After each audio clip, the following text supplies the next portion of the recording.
પટોડિયા પરિવારના આંગણે માં જગદંબા ખોડિયારના સાનિધ્યની માલિકોર અમારું કનેહરા ધામનો બાબા રામદેવ રમા મંડળ પુણ્ય ને પવિત્ર ચોકની અંદર રમવા માટે પધાર્યું હોય અને રમતો રમતો પુણ્ય ને પવિત્ર ચોકની અંદર એક ધર્મરૂપી પોકરણ ગઢ સ્થાપવામાં આવ્યું હોય અને પોકરણ ગઢનો ધણી કહેતા કે મહારાજા અજમલ અને મહારાજા અજમલની દીકરી કહેતા કે બેનબા સગુણા બેનબા સગુણાના મંગળિયા સુધી અમારું મંડળ પહોંચ્યું હોય બેનબા સગુણાના લગ્નિયા સુધી અમારું મંડળ પહોંચ્યું હોય એક એવા દીકરીના પાત્ર સુધી અમારું મંડળ પહોંચ્યું હોય કે જેને કાયમને માટે ત્યાગ અને સમર્પણનું પાત્ર જેને કહેવામાં આવતું હોય પરિવારની માલિકોર માત્ર 5 મિનિટ લેવી છે સાહેબ પણ સાહેબ દીકરી કહેવાય કોને કે એક ઘડીના ચોથા ભાગની માલિકોર જે પોતાના પારકા કરી નાખે અને પારકા પોતાના કરી નાખે એ ત્યાગ અને સમર્પણનું પાત્ર જો કોઈને કેવું હોય તે માત્ર ને માત્ર દીકરી પાત્ર પરિવારની અંદર એવું છે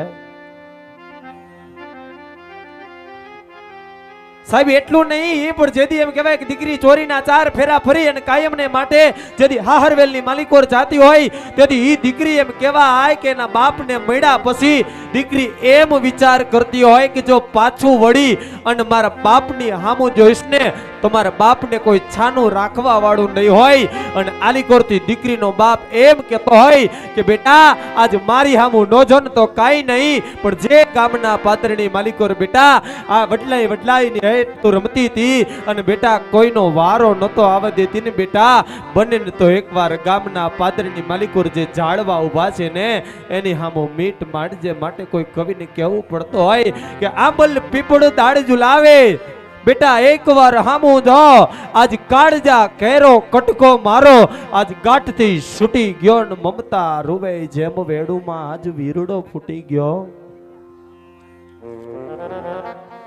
કારણ કે સાહેબ દીકરી પાત્ર કાયમને માટે જેને ત્યાગ અને સમર્પણનું પાત્ર કહેવામાં આવતું હોય તો એ માત્ર ને માત્ર દીકરીનું પાત્ર છે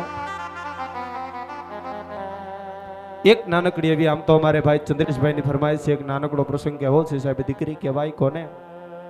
એક માં વગરની દીકરી કે જેને કાયમને માટે એની જનેતાએ પરભવનું કામતરું કર્યું અને જમનું તેડું આવીને દીકરી કાયમને માટે એમ કહેવાય કે દીકરીની જનેતા હરગા પરની કેડીએ વહી ગઈ અને ઈ દીકરી એમ કહેવાય કે માં વગર મોટી થાય એને માં કહેતો એનો બાપ અને એનો બાપ કહેતો દીકરીને બાપ બરાબર હતું મા બાપમાં જે સમજે એ બધું બાપ હતું કારણ કે માનો પ્રેમ દીકરીને મળ્યો નહોતો અને ઈ દીકરીના એમ કહેવાય કે ઘડીએ લગ્ન લેવાણા લગ્નનું ટાણું થઈ ગયું નાલીકોર દીકરીનો બાપ પણ જેને કહેવાય કે ગરીબાઈ આંટો લઈ ગઈ હોય ઈ દીકરીના બાપે એમ કહેવાય કે દીકરીને માથે હાથ રાખી અને પૂછ્યું કે બેટા કાલ સવાર તારા લગ્નિયા લેવા હે બેટા આજુ શહેરની માલિકોર જાઉં છું સિટીની માલિકોર જાઉં છું બેટા તારા લગ્નની ખરીદી કરવા માટે જાઉં છું બેટા આજ તારે જે મંગાવવું હોય ને એ મંગાવી લે મારા બાળ તારે જે મંગાવવું હોય ને મંગાવી લે કારણ કે તારા હાહરવેલની માલિકો તારો કરિયાવર પાથરવામાં આવે એમાં એક પણ વસ્તુની જો ખામી હોય ને બેટા તો ખોટ તારામાં નહીં બેટા ખોટ તારા બાપમાં હોય માટે કાળી મજૂરી કરી અને હું કમાઈ લઈશ બેટા આજ તારો પ્રસંગ ઘરના આંગણે આવ્યો છે આજ તું માગીશ ને એ બેટા આપી દઈશ વાતને કહેતા વાર લાગે પણ દીકરી એમ કહે કે બાપ પેલા મને ઈ કયો કે મારા કરિયાવરની માલિકો જે કાંઈ પણ તમે આપો ને એ મને મંજૂર છે પણ ઈ પેલા મને એક વાતનું એમ કહેવાય કે જાણ કરો કે આ જે કાંઈ પણ કરિયાવરના રૂપિયા છે એ તમારા પોતાના છે કે ગામ પાસેથી ઊંચી ઉધારા કરીને તમારો કરિયાવર કરો છો અને આનું જ નામ દીકરી કહેવાય કે જે દીકરીના બાપને એમ કે બાપ તમારી હેસિયત હોય ને એટલો મને કરિયાવર કરજો પણ ગામ પાસેથી ઊંચી ઉધારા લઈ અને મારો કરિયાવર કરતા નહીં તેથી દીકરીના બાપે બહુ સાચું કીધું કે બેટા જેથી તું નાની હતી ને તેથી મને ખબર હતી કે 22-25 વર્ષની ઉંમરે મારી દીકરીનો પ્રસંગ આવી અને ઊભો રહે એક એક પાય ભેરી કરી અને બેટા તારો કરિયાવર મારે કરવો છે પણ એક પણ જાતની જો ખામી રહી જાય ને તો બેટા તારા બાપના નામની માથે ધૂળ બેહવો આલીકોરથી એમ કહેવાય દીકરી એમ કે બાપુજી તમે શહેરમાં તો જાવ છો સિટીમાં તો જાવ છો ખરીદી કરવા માટે જાવ છો પણ જે કાંઈ પણ વાસણ લ્યો ને તેમાં માત્ર ને માત્ર મારું નામ લખજો કે નો મારા ધણીનું નામ લખતા કે નો મારા બાપ તમારું નામ લખતા જો નામ લખો ને તો માત્ર ને માત્ર મારું એકનું નામ લખજો તમે એમાં કોઈનું નામ લખતા નહીં હો દીકરીનો બાપ કહે છે કે બેટા એવું કેમ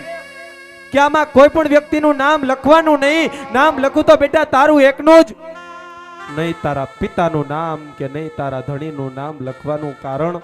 કે ના બાપુજી મેં કીધું તમે નામ ન લખતા કે બેટા કાંઈ વાંધો નહીં તને જેમ ગમે ને એમ કહી અને બાપ એમ કહેવાય શેરની માલિકોર જઈ અને તમામ જાતનો કરિયાવર લઈ આવ્યો આલીકોર દીકરીના ચોરીના 4 ફેરા ફરાણા પણ જેને જવતલ હોમનાર કોઈ વીરો ન હોય ઈ બેનને ખબર હોય કે માંડવડા હેઠ 4 મંગળ ખાલી જાતા હોય ને તો સાહેબ મનની માલિકોર વેદના એને ખબર હોય કે જેને જવતલ હોમનાર કોઈ વીરો ન હોય અને જેને એમ કહેવાય કે માનો પ્રેમ મળ્યો ન હોય ની દીકરીને સાહેબ વેદનાની ખબર હોય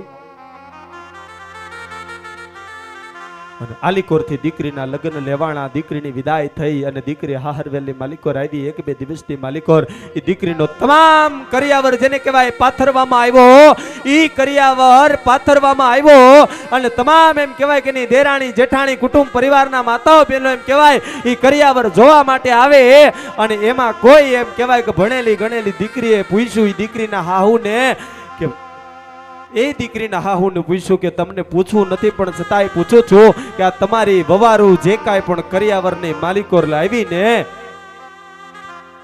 એક પણ કરિયાવરની માલિકોર એક પણ વાસણની માલિકોર ફક્ત ને ફક્ત દીકરીનું નામ છે ન તો એના ધણીનું નામ છે કે ન તો એના બાપનું નામ છે આવું હોવાનું કારણ શું હોઈ શકે અને ઈ વવારુના હાહુ એમ કહેવાય કે એની વવારુ પાસે આવી અને પૂછે કે બેટા પૈણીને આવ્યા એના 5 દી થયા નથી મારે તને આવું પૂછાય નહીં પણ બેટા આજ મારે તને પૂછવું છે એ વાત કે આ તારા કરિયાવરની માલિકોર માત્ર તારું નામ છે નથી તારા ધણીનું નામ કે નથી તારા પિતાનું નામ બેટા આનું કારણ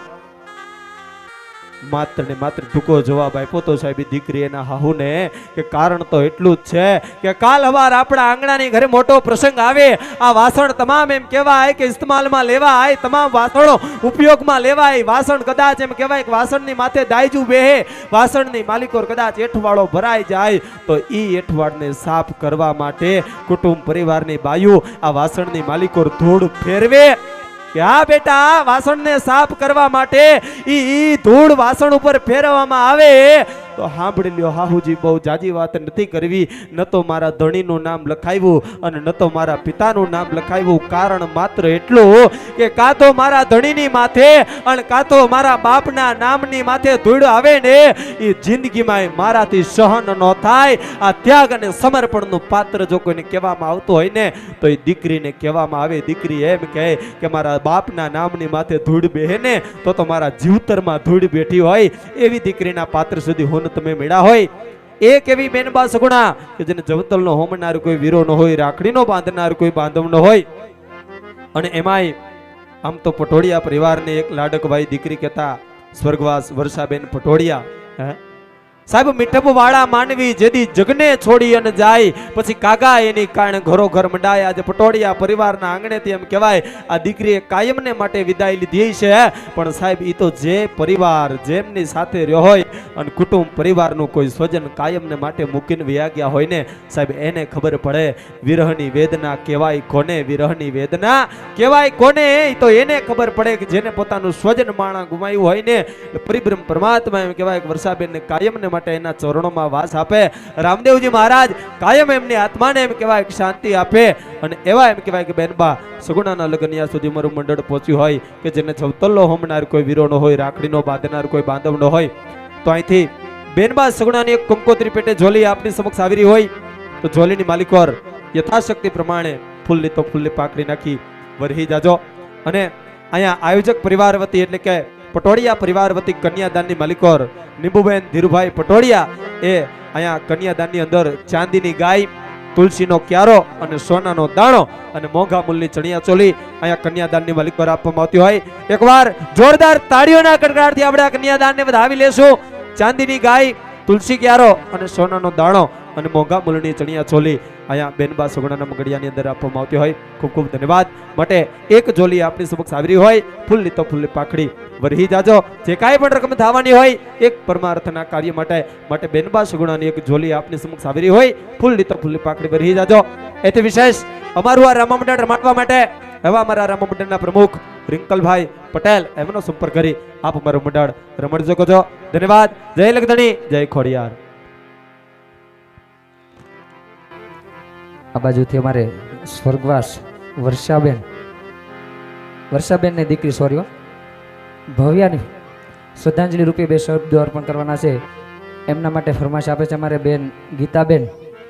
અને ભાઈ હિતેશભાઈ, જેમની લાડકવાઈ ભવ્યા શ્રદ્ધાંજલિ છે ને ભાઈ, કાંઈ ભૂલ નથી થતી ને. તો વર્ષાબેનની દીકરી સ્વર્ગવાસ ભવ્યાની ફરમાશમાં આપણે લેવાની છે એની શ્રદ્ધાંજલિ. ત્યારે